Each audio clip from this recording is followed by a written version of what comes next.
ఐదు గ్యారెంటీలతో పార్టీ అధికారంలోకి రావడం గ్యారెంటీ అని కాంగ్రెస్ ఘంటాపథంగా చెప్తోంది. సంక్షేమ పథకాలే తమను గెలిపిస్తాయన్న నమ్మకంతో హస్తం ప్రజారంజక మేనిఫెస్టోలతో జనంలో దూసుకుపోతోంది. ఆ పథకాలే కాంగ్రెస్ కర్ణాటకలో సూపర్ సక్సెస్ అయ్యాయని, అదే ఫార్ములాను ఇక్కడ వర్కౌట్ చేయాలని చూస్తోంది. కానీ కర్ణాటకలో ఎగర్లేనమ్మా తెలంగాణలో అమలు చేస్తుందా అంటూ బీఆర్ఎస్ విరుచుకుపడుతోంది. మరి కర్ణాటకలో హామీల అమలు అంత కష్టంగా ఉందా?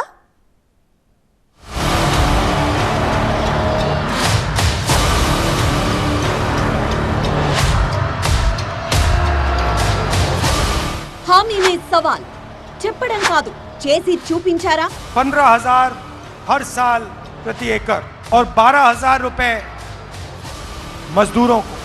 మేనిఫెస్టోల్లో రాతలు కాదు, ప్రజల తలరాతలు మార్చారా? లెక్కడలేని వగల ప్రేమలు కురిపించేటోళ్ళు చాలా మంది వస్తారు. ఓట్ల కోసం నానా పాటలు పడతా ఉన్నారు కాంగ్రెస్ వాళ్ళు. ఉచితాలు ప్రకటించడం కాదు, జనం బతుకులు మారే ప్రణాళికతో ముందుకు వెళ్లారా అంటూ కాంగ్రెస్ బీఆర్ఎస్ మధ్య మాటల మంటలు రాజుకున్నాయి. ఛాన్స్ ఇస్తే చేసి చూపిస్తామంటోంది చెయ్యి పార్టీ. ఛాన్స్ ఇచ్చిన చోట చెయ్యిచ్చారంటూ విరుచుకుపడుతోంది బీఆర్ఎస్. ఇలా రెండు పార్టీల మధ్య ఎన్నికల వేళ మాటల మంటలు పీక్స్ లో సెగలు పుట్టిస్తున్నాయి.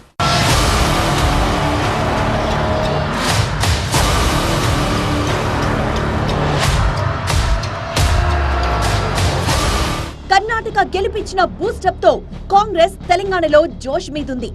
హామీలు ఇవ్వడమే కాదు, వాటిని అమలు చేయడంలోనూ తమకు తామే సాటి అంటూ ముమ్మరంగా ప్రచారం చేస్తోంది.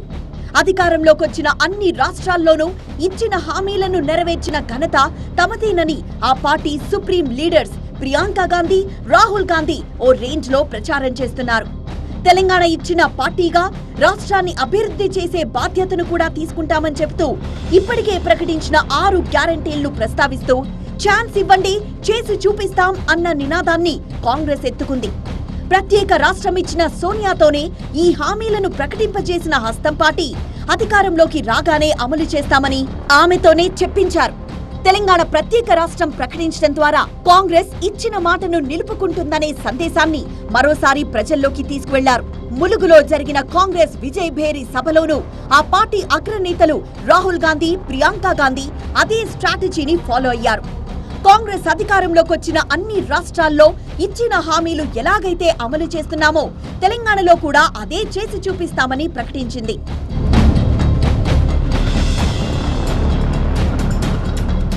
ఇప్పుడు కాంగ్రెస్ హామీలపై ప్రత్యర్థులు point to point reverse attack కు దిగుతున్నారు. కాంగ్రెస్ పాలిత రాష్ట్రాల్లో ఇచ్చిన హామీలేంటి, అమలు చేసిన వాగ్దానాలెన్ని, చేయాల్సినవేంటి అన్న దానిపై డేటా తెప్పించుకొని మరి కాంగ్రెస్ ను ఉతికి ఇస్త్రీ చేస్తోంది బీఆర్ఎస్. ఇవాళ కాంగ్రెస్ పరిపాలిత మన పక్కనే ఉండే ఛత్తీస్గఢ్ రాష్ట్రంలో అక్కడ 1,22,813 మంది దివ్యాంగులు ఉన్నారని చెప్పి అక్కడ ప్రభుత్వం గుర్తించింది. అక్కడ వాళ్ళకి ఇచ్చే పెన్షన్ ఎంతనో తెలుసా? కాంగ్రెస్ ప్రభుత్వం 200 రూపాయలు ఈరోజు. ఇక్కడ కాంగ్రెస్ వాడు వచ్చి 4,000 ఇస్తానంటే పక్కన ఛత్తీస్గఢ్లో ఇవ్వకుండా 200 దాటకుండా ఇక్కడ వచ్చి 4,000 అంటే నమ్ముదామా? ఇలా కాంగ్రెస్ హామీల చుట్టూ అసెంబ్లీ ఎన్నికల ప్రచారం ముమ్మరంగా సాగుతోంది. తెలంగాణలో కాంగ్రెస్ 5 గ్యారెంటీలను ప్రకటించి ప్రజలను తమ వైపు తిప్పుకునే ప్రయత్నం చేస్తోంది. ఆ 5 గ్యారెంటీలు నంబర్ 1 మహాలక్ష్మి పథకం. ఈ పథకం కింద మహిళకు ప్రతి నెల 2,500, 500కే వంట గ్యాస్, ఆర్టీసీ బస్సుల్లో ఉచిత ప్రయాణం. ఇక నంబర్ 2 రైతు భరోసా పథకం. ఈ పథకం కింద రైతులకు 15,000 అందించడం, వ్యవసాయ కూలీలకు 12,000, వరి పంటకు 500 రూపాయల బోనస్. ఇక నంబర్ 3 గృహజ్యోతి పథకం. ప్రతి కుటుంబానికి ప్రతి నెల 200 యూనిట్ల ఉచిత విద్యుత్. నంబర్ 4 ఇందిరమ్మ ఇళ్లు పథకం. ఇల్లు లేని వారికి ఇంటి స్థలం, ఇంటి నిర్మాణం కోసం 5 లక్షల రూపాయలు. నంబర్ 5 యువ వికాసం పథకం. విద్యార్థులకు 5 లక్షల విద్యా భరోసా కార్డ్. ఇలా 5 గ్యారెంటీలతో పాటు తెలంగాణ పండుగలను జాతీయం చేయడం, వృద్ధులు, వితంతువులు, వికలాంగులు, బీడీ కార్మికులు, ఒంటరి మహిళలు, కల్లుగీత కార్మికులు, నేత కార్మికులు, ఎయిడ్స్, ఫైల్ ఏరియా బాధితులకు నెలకు 4,000 రూపాయల పింఛన్ అందించడం లాంటి పథకాలను కాంగ్రెస్ ప్రకటించింది. వింటుంటేనే నోరూరుతోంది కదూ. ముఖ్యంగా మహిళలు మెచ్చేలా 5 గ్యారెంటీలను హస్తం అనౌన్స్ చేసింది. ఇప్పుడు ఈ హామీలపైనే రాజకీయ రచ్చ రంబోలా జరుగుతోంది. అసలు కాంగ్రెస్ హామీలకు గ్యారెంటీ ఏంటి అంటూ బీఆర్ఎస్ మండిపడుతోంది.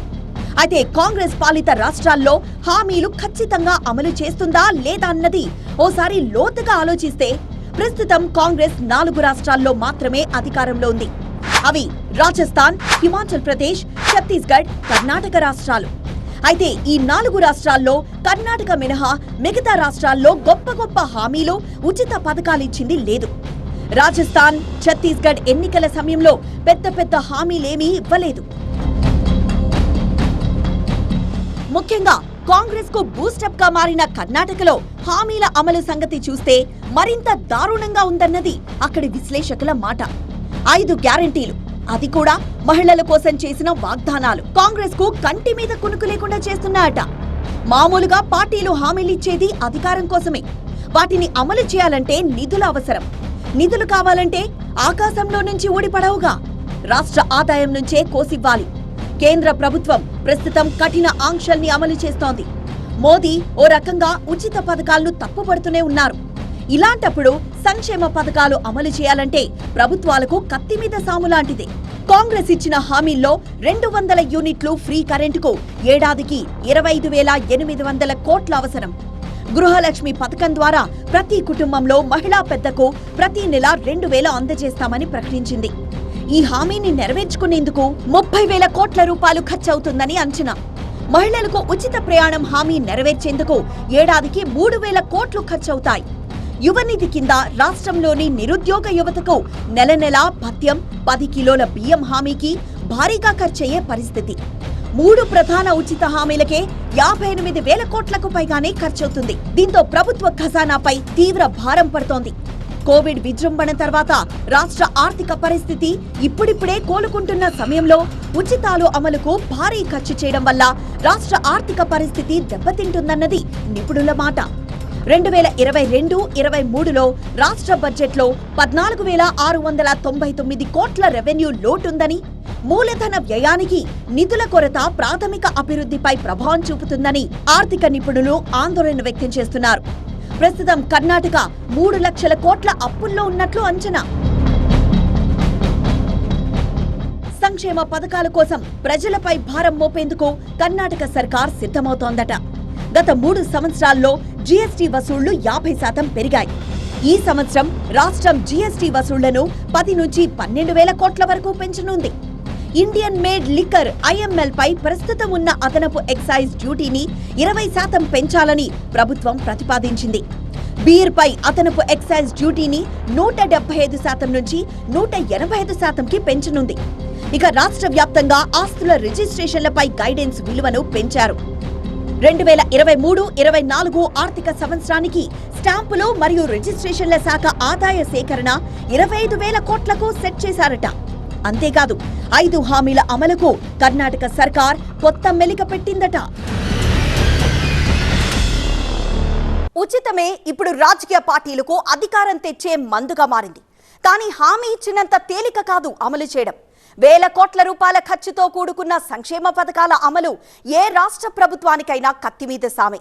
అయినా రాష్ట్ర ఖజానాపై తీవ్ర ప్రభావం చూపుతోందన్న ఆందోళన ఓవైపు వ్యక్తమవుతున్నా కర్ణాటకలో అనుభవంలోకొచ్చిన పథకాల అమలులో ఎందుకన్నా వైల్డ్గా ముందుకు పోతోంది. గెలిస్తే చాలు, తర్వాత సంగతి తర్వాత అన్న ఆలోచనతోనే హస్తం పెద్దలున్నారా?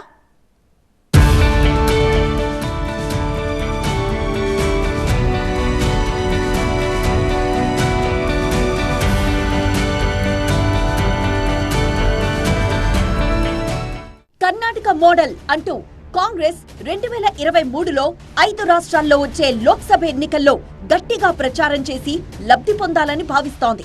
కానీ గ్రౌండ్ లెవెల్లో హామీ అమలు కోసం అక్కడి ప్రభుత్వం పూర్తి స్థాయిలో అమలు చేసేందుకు కష్టపడాల్సొస్తోంది. కేవలం 5 గ్యారెంటీలపై ఫోకస్ పెడితే మిగతా అభివృద్ధి కార్యక్రమాలు కుంటుపడతాయి.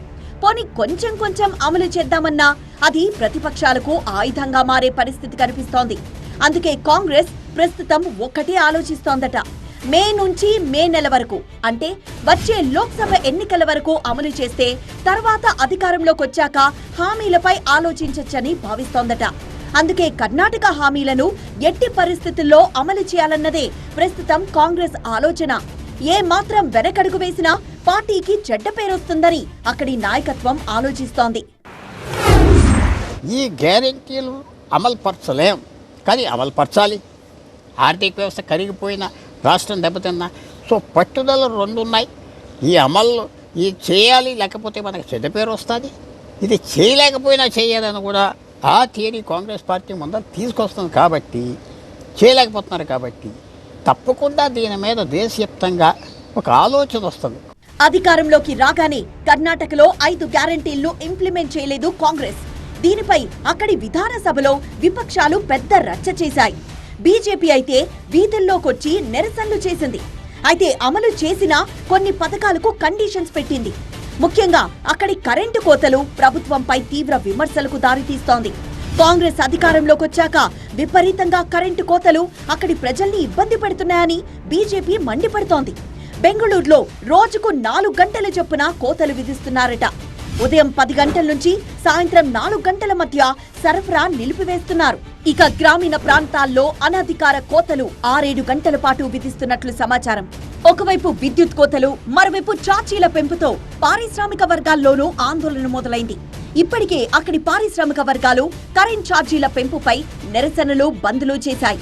ఇక రాష్ట్రంలోని థర్మల్ విద్యుత్ కేంద్రాల్లో ఉత్పత్తి గణనీయంగా పడిపోయింది. దీనిపై బీఆర్ఎస్ పదే పదే విమర్శలు గుప్పిస్తోంది. కాంగ్రెస్ వస్తే 3 గంటల కరెంటు మాత్రమే అంటూ ప్రచారం చేస్తోంది. ఇక ప్రతి వ్యక్తికి 10 కిలోల బియ్యం పథకం కూడా అంతగా పూర్తి స్థాయిలో జరగడం లేదన్నది అక్కడి విపక్షాలు విమర్శిస్తున్నాయి. అంతేకాదు, బియ్యం కొరత నేపథ్యంలో అన్నభాగ్య పథకంలో రేషన్ బియ్యం పంపిణీకి బదులు డబ్బులివ్వాలని అక్కడి సర్కార్ నిర్ణయించింది. కిలో బియ్యానికి 34 చొప్పున లబ్ధిదారులకు చెల్లించాలని ప్రభుత్వం నిర్ణయించింది. కేంద్ర ప్రభుత్వం తమకు బియ్యం కేటాయించలేదని, దీంతో బియ్యం కొరత ఏర్పడిందన్నది కాంగ్రెస్ వాదన. ఇక మహిళలకు ఉచిత బస్ పథకం ఆర్టీసీకి విపరీత నష్టాలను తీసుకొస్తోందట. ఈ పథకం వల్ల రాష్ట్ర ఖజానాకు ఏటా 4051 కోట్లు ఖర్చవుతోంది. అయితే ఈ పథకానికి కండిషన్ పెట్టింది. కేవలం ఉచిత సౌకర్యం సాధారణ బస్సు సర్వీసులకు మాత్రమే. Airavat club class, Airavat gold class, Ambari dream class, Ambari Utsav బస్సులకు మినహాయించారు. ఇలా కర్ణాటకలోని ప్రతి పథకంలో ప్రజలకు నష్టం తప్ప లాభం లేదంటున్నారు బీఆర్ఎస్ నేతలు. కర్ణాటకలోనేమో మొన్నటికి మొన్న అనేక హామీలు ఇచ్చి అధికారంలోకి వస్తే కర్ణాటకలో ఇలా కరెంట్ కోతలు ఉన్నాయి. మీరేమో తెలంగాణలోకి వచ్చి మాటల కూతలు మాట్లాడుతున్నారు. మీవన్నీ పరికరానటువంటి కూతలు అయిపోయినాయి. ఇక్కడ తెలంగాణ మీటింగ్లలో రాహుల్ గాంధీ రాజస్థాన్ లో ఆరోగ్య పథకం ద్వారా ప్రజలకు కాంగ్రెస్ ప్రభుత్వం ఉచిత వైద్యం అందిస్తోందని, రైతులకు ఇచ్చిన హామీ మేరకు ఛత్తీస్గఢ్ లో వరి ధాన్యాన్ని అధిక ధరకు ప్రభుత్వం కొనుగోలు చేస్తోందన్నారు. దేశంలో ఎక్కడా లేని విధంగా ధాన్యానికి ఛత్తీస్గఢ్ ప్రభుత్వం ఎక్కువ ధర చెల్లించుకుంటోందని తెలిపారు. కర్ణాటకలో ఇచ్చిన 5 గ్యారెంటీలను కాంగ్రెస్ అమలు చేసి చూపించిందని విపరీతంగా ప్రచారం చేస్తున్నా పైకి కనిపించినంత ఈజీగా లేదన్నది నిపుణుల మాట. ఇక హిమాచల్ ప్రదేశ్ ఎన్నికల్లో మొదటి కేబినెట్ సమావేశంలో 1,00,000 ఉద్యోగాలు, పాత పెన్షన్ స్కీమ్, ప్రభుత్వ ఉద్యోగుల బదిలీల రద్దు, యువజన కమిషన్ ఏర్పాటు, ప్రతి అసెంబ్లీ నియోజకవర్గంలో 300 యూనిట్ల ఉచిత విద్యుత్, 10 కోట్ల రూపాయల మేర స్టార్టప్ ఫండ్, 18 నుంచి 60 ఏళ్లలోపు మహిళలకు నెలకు 1,500 ఇస్తామని హామీ ఇచ్చింది. కానీ ఇవన్నీ పూర్తిగా అమలు కాలేదు. ఇటు త్వరలో అసెంబ్లీ ఎన్నికలు జరగనున్న మధ్యప్రదేశ్లో కాంగ్రెస్ పార్టీ తన మేనిఫెస్టో ప్రకటించింది. ప్రతి పౌరుడికి 25 లక్షల రూపాయల ఆరోగ్య బీమా, ఓబీసీలకు 27% రిజర్వేషన్లు, ఒక ఐపీఎల్ జట్టు ఏర్పాటు సహా అనేక హామీలను గుప్పించారు. 106 పేజీల మేనిఫెస్టోలో రైతులు, మహిళలు, ప్రభుత్వ ఉద్యోగులు సహా అన్ని వర్గాలకు కలిపి 59 వాగ్దానాలను కాంగ్రెస్ పొందుపరిచింది. ఇలా మేనిఫెస్టోల్లో పులి, అమలులో పిల్లి అవుతోందని బీఆర్ఎస్ పెద్ద ఎత్తున ప్రచారం చేస్తోంది. ఎలక్ట్రిసిటీ ఏదైతే సబ్సిడీ ఇస్తున్నారో 200 రూపీస్ దాకా ఫ్రీ కరెంట్ అనేది, దాంట్లో చాలా లోపాలు ఉన్నాయి. కొంతమందికి వస్తున్నది, కొంతమందికి అప్పటికి బిల్స్ వస్తున్నాయి, పెద్ద పెద్ద బిల్స్. కొంతమందికి రావటం లేదు. వాళ్ళు అక్కడ ఏది ఎలక్ట్రిసిటీ స్టాఫ్ని పట్టుకుని బాదుతున్నారు వాళ్ళు. సో దీంతో చాలా ఇబ్బంది ఉన్నాయి. ఈ హామీలు ఇవ్వడం చాలా సులువే, కానీ ఈ హామీల్ని అమలు చేయడం అనేది ఎన్ని కష్టాలు ఉంటాయో అనేది ఇప్పుడు తెలుస్తున్నది. ఇలా కాంగ్రెస్ హామీల వర్షంపై ప్రత్యర్థి పార్టీలు తీవ్ర స్థాయిలో విరుచుకుపడుతున్నాయి. కానీ కాంగ్రెస్ ఇవేమీ పట్టించుకోవడం లేదు. కర్ణాటక తరహాలోనే హామీలతోనే గట్టెక్కాలని భావిస్తోంది. అయితే కేవలం సంక్షేమ పథకాలే గెలిపించలేవన్నది గత చరిత్ర ఎన్నికలు చెబుతున్న పచ్చి నిజం. సంక్షేమ పథకాలంటే తెలుగువాడికి రుచి చూపించింది దివంగత మాజీ ముఖ్యమంత్రి ఎన్టీఆర్. 2 రూపాయలకే కిలో బియ్యం. ఈ పథకం ఎంత సెన్సేషన్ అయిందో ఇప్పటికీ ప్రతి తెలుగోడికి తెలుసు. కానీ కేవలం ఈ పథకమే ఎన్టీఆర్ ను గెలిపించలేదు. నాటి రాజకీయ పరిస్థితులు కూడా తోడై ఎన్టీఆర్ టీడీపీని అధికారంలోకి తీసుకొచ్చారు. తర్వాత ఏమైందో తెలుసుగా. ఇక సంక్షేమ పథకాల్లో ఇప్పటికీ అందరికీ ఆదర్శంగా నిలిచే డైనమిక్ లీడర్ వైఎస్ఆర్. ఉచిత విద్యుత్ పథకం ఎంతటి ప్రభావం చూపించిందో ఎన్నికల ఫలితాల్లో చూపించింది. ఇది ఫెయిల్డ్ పథకమని చంద్రబాబు విమర్శించి ఎంతటి భారీ మూల్యం చెల్లించుకున్నారో చూశాం. అలాగే ఆరోగ్యశ్రీ, ఫీ రియంబర్స్మెంట్ లాంటి పథకాలు వైఎస్ఆర్ ను తిరుగులేని నాయకుడిగా నిలబెట్టాయి. కానీ తర్వాతి ఎన్నికల్లో వైఎస్ఆర్ కు జస్ట్ పాస్ మార్కులే జనం వేశారంటే సంక్షేమ పథకాలే కాదు, రాజకీయ పరిస్థితులు కూడా ప్రజలు గమనిస్తున్నారని తెలుస్తోందిగా. ఇప్పటికీ వైఎస్ఆర్ పథకాలనే అన్ని పార్టీలు కొనసాగిస్తున్నాయి. కానీ వాటినే నమ్ముకొని పార్టీలు ఎన్నికల్లోకి రావడం లేదు. ఎప్పటికప్పుడు ప్రజల మూడ్ను బట్టి కొత్త పథకాలను ప్రవేశపెడుతూ అధికారం కోసం పోటీ పడుతున్నాయి. మరి ఈసారి ఏం జరగబోతోంది? కాంగ్రెస్ గ్యారంటీ పథకాలు అధికారాన్ని గ్యారంటీ చేస్తాయా లేదా చూద్దాం.